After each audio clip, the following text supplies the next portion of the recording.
خیبر کے اندر آباد ہوئے۔ اس سے پہلے بھی یہودی خیبر کے اندر آباد تھے، فدق میں یہودی جو ہے وہ آباد تھے، قریب قریب القریٰ بستی ہیں وہ، اس کے اندر یہودی آباد تھے۔ تو سارا یہودیوں کا علاقہ تھا جو کہ مدینہ منورہ سے شمال کی طرف تھا، نہیں مدینہ منورہ سے اگر شام کی طرف جائیں تو راستے میں تقریباً 170 کلومیٹر دور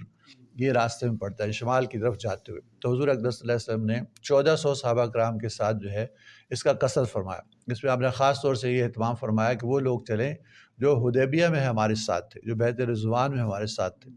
تو وہ اور کچھ لوگ اور تقریباً کچھ 200 کے قریب جو گھوڑ سوار تھے وہ بھی آپ صلی اللہ علیہ وسلم کے ساتھ جو ہے اس غزوہ میں شریک ہوئے، اور مختلف جو وادیاں ہیں، جو علاقے ہیں، ان سے سفر کرتے ہوئے آپ صلی اللہ علیہ وسلم جو ہے وہ خیبر کی طرف جو ہے بڑھے۔ اور منافقین نے یہودیوں کو پہلے اس بات سے جو ہے وہ باخبر کر دیا تھا کہ حضرت محمد صلی اللہ علیہ وسلم اور ان کے صحابہ جو اب تمہاری طرف جو متوجہ ہوئے ہیں اور تمہیں جو ہے تم پہ حملہ کرنے والے ہیں، کیونکہ آپ جانتے ہیں کہ بڑی بڑی 3 طاقتیں جو مسلمانوں کے دشمن تھے، ان میں ایک طاقت تو قریش کی تھی، جیسے پہلے بھی عرض کیا جا چکا کہ قریش مکہ جو ہے وہ دینی اعتبار سے سارے عرب کے سردار سمجھے جاتے تھے، یعنی بت پرستی کے وہ سردار تھے۔ تو ان کے ساتھ جب صلح ہو گئی، صلح حدیبیہ، تو ان کی طرف سے اطمینان ہو گیا، چونکہ ان کی دشمنی بڑی سخت تھی اور مستقل ان کی دشمنی تھی،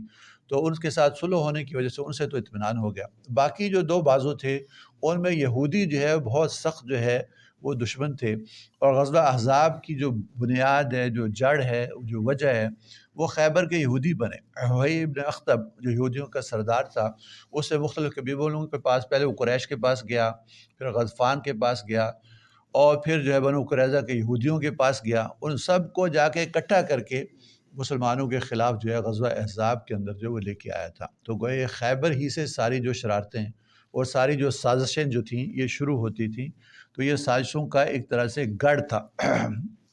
تو اس کی طرف جو آپ صلی اللہ علیہ وسلم نے جو قصد فرمایا، اور یہ خیبر جو ہے یہ کھیتی باڑی کا علاقہ تھا، باغات تھے اور کھیت تھے، اور یہ یہودی جو ہے ان باغات کے اندر جو ہے کھجوریں اگاتے تھے اور اس کا کھیتی باڑی کرتے تھے۔ تو حضور اقدس صلی اللہ علیہ وسلم نے یہ سارا سفر جو ہے خاموشی سے فرمایا، اور جب بالکل اس کے جو ہے قریب پہنچ گئے تو آپ صلی اللہ علیہ وسلم کی جو عادت شریفہ عام طور سے یہ تھی کہ اگر رات کے وقت میں کسی جگہ پہ تشریف جاتے حملہ کے لیے، جہاد کے لیے، تو رات میں حملہ نہیں کرتے، بلکہ صبح تک کے لیے انتظار فرماتے کہ فجر کی نماز میں اگر اس علاقے سے اذان کی آواز آتی تو پھر حملہ نہ کرتے، اور اگر اذان کی آواز نہ آتی تو یہ معلوم ہو جاتا کہ جس علاقے کے اوپر جو ہے ہم نے چڑھائی کی ہے یہ مسلمان نہیں ہے، تو پھر حملہ کرتے۔ اسی طرح سے حضور اقدس صلی اللہ علیہ وسلم نے رات کے وقت میں خیبر کے قریب جو ہے قیام فرمایا، اس طور سے کہ خود خیبر کے جو لوگ ہیں ان کو بھی پتہ نہ چل سکا کہ 1400 لوگوں کا جو لشکر ہے وہ ان کے اوپر حملہ کرنے کے لیے آیا۔ تو حضور اقدس صلی اللہ علیہ وسلم نے خیبر کو جب دیکھا تو آپ نے دعا فرمائی اللہ تعالیٰ سے کہ یا اللہ، جو سارے آسمانوں کا پروردگار ہے اور آسمان جن چیزوں کے اوپر جو ہے سایہ فگن ہے ان کا پروردگار ہے، ساری زمینوں کا تو پروردگار ہے، اور زمینیں جن چیزوں کو اٹھائے ہوئی ہیں ان کا تو مالک اور پروردگار ہے،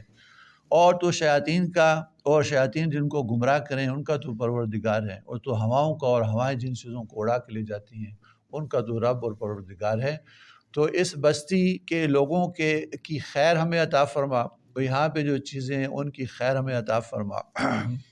اور اس بستی اور اس کے لوگوں اور اس کی چیزوں کے شر سے تو ہماری حفاظت فرما۔ تو حضور اقدس صلی اللہ علیہ وسلم نے دعا فرمائی سب صحابہ کے ساتھ، اور پھر ان کو فرمایا کہ اللہ کا نام لے کے چلو، کہ اللہ کا نام لیتے ہوئے آگے بڑھو۔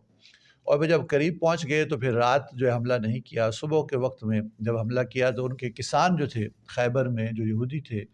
وہ اپنے پھاوڑے اور کسیاں اور ٹوکریاں جو اٹھا کے کھیتوں کی طرف جو جا رہے تھے، تو جب انہوں نے لشکر کو دیکھا تو انہوں نے جو شور مچانا شروع کیا اور واپس بھاگے کہ محمد صلی اللہ علیہ وسلم اور خمیس کہتے تھے لشکر کو، کہ محمد صلی اللہ علیہ وسلم ان کا لشکر آ گیا۔ خمیس اس لیے کہتے ہیں، خمیس کا مطلب ہے 5، کہ لشکر کے جو مختلف حصے ہوتے تھے کہ سب سے بالکل آگے کا حصہ، پھر دائیں بائیں کا حصہ، درمیانہ حصہ اور پیچھے حصہ، تو اس طرح ایک لشکر کے 5 حصے کے اعتبار سے لشکروں کو خمیس کہتے تھے۔ تو وہ چلاتے ہوئے جو ہے اپنے یہودیوں کے پاس گئے اور ان کو جا کے باخبر کیا کہ مسلمانوں نے جو ہے ہمارے اوپر جو ہے وہ حملہ کر دیا۔ تو وہ سارے کے سارے یہودی جو قلعہ بند ہو گئے، اور قلعے ان کے بہت مضبوط تھے، اور اس میں مہینوں جو ہے وہ قلعہ بند ہو کے جو ہے یہ رہ سکتے تھے، اور ایک دو نہیں، ان کے پاس یہ تقریباً 8 سے لے کے 10 بڑے بڑے قلعے تھے، چھوٹے قلعے اور گڑیاں تو بہت تھیں لیکن 8 بڑے قلعے تھے۔ تو پہلا قلعہ جو ان کا تھا وہ قلعہ نائم تھا جو کہ ایک یہودی سردار جو تھا مرحب اس کا قلعہ تھا۔ تو یہ ان کی فرنٹ لائن تھی، اس کے اوپر حملہ کے لیے پہلے حضرت ابوبکر صدیق رضی اللہ عنہ جو ہے وہ گئے ایک جماعت لے کے، لیکن اس قلعہ کو فتح نہ کر سکے اور واپس لوٹ آئے۔ پھر حضرت عمر رضی اللہ عنہ جو ایک جماعت لے کے گئے، وہ بھی فتح نہ کر سکے، وہ بھی لوٹ آئے۔ پھر حضور اقدس صلی اللہ علیہ وسلم نے ارشاد فرمایا کہ کل میں ایک ایسے شخص کو جو ہے وہ پرچم تھماؤں گا، پرچم دوں گا جو کہ اللہ اس کے رسول صلی اللہ علیہ وسلم سے محبت کرتا ہے، اور اللہ اس کے رسول بھی اس سے محبت کرتے ہیں، اور اللہ تعالیٰ اس کے ہاتھ پہ ضرور فتح عطا فرمائے۔ تو جو اگلی صبح ہوئی تو رات میں صحابہ کرام یہ سوچتے رہے کہ یہ کون خوش نصیب ہے کہ جس کے بارے میں آپ صلی اللہ علیہ وسلم نے جو ایسی گواہی دی ہے کہ وہ اللہ اس کے رسول سے محبت کرتا ہے، اور اللہ اس کے رسول بھی اس سے محبت کرتے ہیں، اور پھر اس کے ہاتھ پہ فتح بھی نصیب ہوگی۔ تو ہر کسی نے یہ گمان کیا کہ شاید یہ میرے بارے میں یہ بات ہو۔ تو صبح کے وقت میں جب سب لوگ اکٹھے ہوئے تو حضور اقدس صلی اللہ علیہ وسلم نے جو ہے ان سے پوچھا کہ علی بن ابی طالب جو ہیں وہ کہاں ہیں، علی رضی اللہ عنہ کہاں ہیں؟ تو لوگوں نے یہ عرض کیا کہ ان کی آنکھیں جو ہیں وہ دکھنے آئی ہوئی ہیں، آنکھوں سے جو پانی جاری ہے اس کی وجہ سے جو ہے ان کی طبیعت ٹھیک نہیں، تو اس لیے جو ہے وہ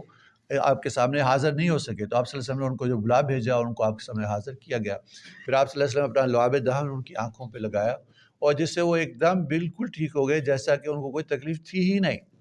پھر حضور اقدس صلی اللہ علیہ وسلم نے وہ جو پرچم تھا وہ حضرت علی رضی اللہ عنہ کو جو دیا، اور کہا کہ تم جو ہے یہ مجاہدین کی جماعت لے کے جاؤ اور ان کا جو قلعہ ہے اس کے سامنے پڑاؤ ڈالو، اور پڑاؤ ڈالنے کے بعد ان کو دعوت دو، اور ان کو یہ دعوت دو کہ اللہ تعالیٰ کا ان پہ کیا حق ہے، یعنی ان کو جو ہے کلمے کی طرف جو بلاؤ۔ اگر وہ اس کو قبول کر لیں تو علی تیری وجہ سے اگر ایک شخص بھی مسلمان ہو جائے تو یہ تیرے لیے سرخ اونٹوں سے زیادہ افضل ہے۔ تو گویا جہاد کا مقصد یہ سمجھایا کہ جہاد کا مقصد کیا ہے، اعلاء کلمت اللہ، اللہ تعالیٰ کے دین کو، اللہ کے کلمے کو لوگوں تک پہنچانا، نہ یہ کہ کوئی غنیمت کے لیے کوئی مال اکٹھا کرنا، کوئی علاقہ فتح کرنا، لوگوں کو مغلوب کرنا، ان کو قیدی بنانا، یہ مقصد نہیں، بلکہ مقصد یہ ہے کہ اللہ تعالیٰ کے دین کو پیش کرنا۔ اگر وہ اللہ کے دین کو قبول کر لیں تو یہ ہمارے لیے زیادہ نفع کی چیز ہے بنسبت مادی اور دنیاوی چیزوں کے۔ تو حضرت علی رضی اللہ عنہ جو ہے لشکر کے ساتھ گئے اور ایسے ہی پڑاؤ ڈالا، تو ان کو سامنے جو ہے وہ دین کی دعوت رکھی، ان کو اسلام پیش کیا۔ تو مرحب اور اس کے جو فوجی تھے وہ بھی سامنے آئے، اور انہوں نے کہا کہ ہمیں تمہارے اس دین کی اور اسلام کی بالکل کوئی ضرورت نہیں، اور ہم اس کو قبول کرنے کے لیے تیار نہیں۔ اور مرحب جو ہے وہ بہت اکڑتا ہوا جو ہے وہ چل رہا تھا، اور یہ کہہ رہا تھا کہ لوگ مجھے پہچانتے ہیں کہ میں مرحب ہوں، اور میں اس علاقے کا بادشاہ ہوں، اور میں سر سے لے کے پیر تک جو ہے وہ لوہے کے اندر جو ہے وہ ملبوس ہوں، اور لوگ میری جو ہے ضرب کو اور میری پکڑ کو جو ہے جانتے ہیں۔ تو اس طرح سے فخریہ شعر جو ہے وہ پڑھتا ہوا اپنے لشکر کے سامنے اکڑ کے جو چل رہا تھا، وہ اس بات کی دعوت دے رہا تھا کون ہے جو میرا مقابلہ کرے۔ اس کے مقابلے کے لیے سب سے پہلے حضرت عامر بن اقوا، جو حضرت سلمہ بن اقوا رضی اللہ عنہ کے بھائی ہیں، حضرت سلمہ بن اقوا یہ ایسے معروف صحابی ہیں کہ ان کی جو وجہ شہرت یہ ہے کہ یہ گھوڑے سے زیادہ تیز دوڑتے تھے، کہ کسی شخص کے جب کہیں مقابلہ ہوتا تھا وہ مجاہدین کا، اور کہیں جو ہے وہ دوڑ کے کسی کو پکڑنے کا مقصد ہوتا ہے، تو حضرت سلمہ بن اقوا ایسے صحابی ہیں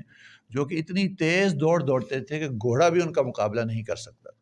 اور یہی وہ صحابی ہیں جنہوں نے صلح حدیبیہ میں 3 دفعہ حضور اقدس صلی اللہ علیہ وسلم کے ہاتھ پر بیعت کی، یعنی آپ صلی اللہ علیہ وسلم کی محبت اور پیار اور تعلق ان کے ساتھ تھا۔